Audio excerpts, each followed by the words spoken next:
সিয়াম শুভ নামটা মনে রাখবেন। দিনমজুর বাবা মায়ের একমাত্র ভরসা সে। বড় হয়ে একদিন সবার দুঃখ কষ্ট কমাবে।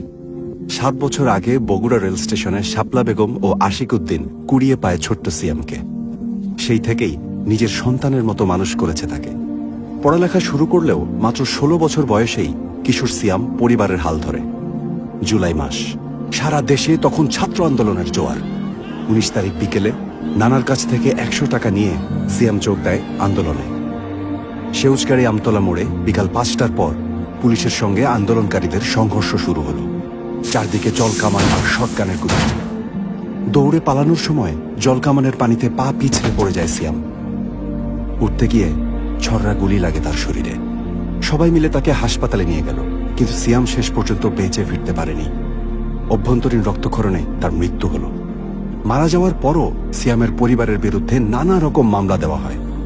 পরিবারের সদস্যদের মাদক ব্যবসায়ী বানিয়ে মিথ্যা অপবাদ দেওয়ার চেষ্টা করে সরকার দলীয়রা।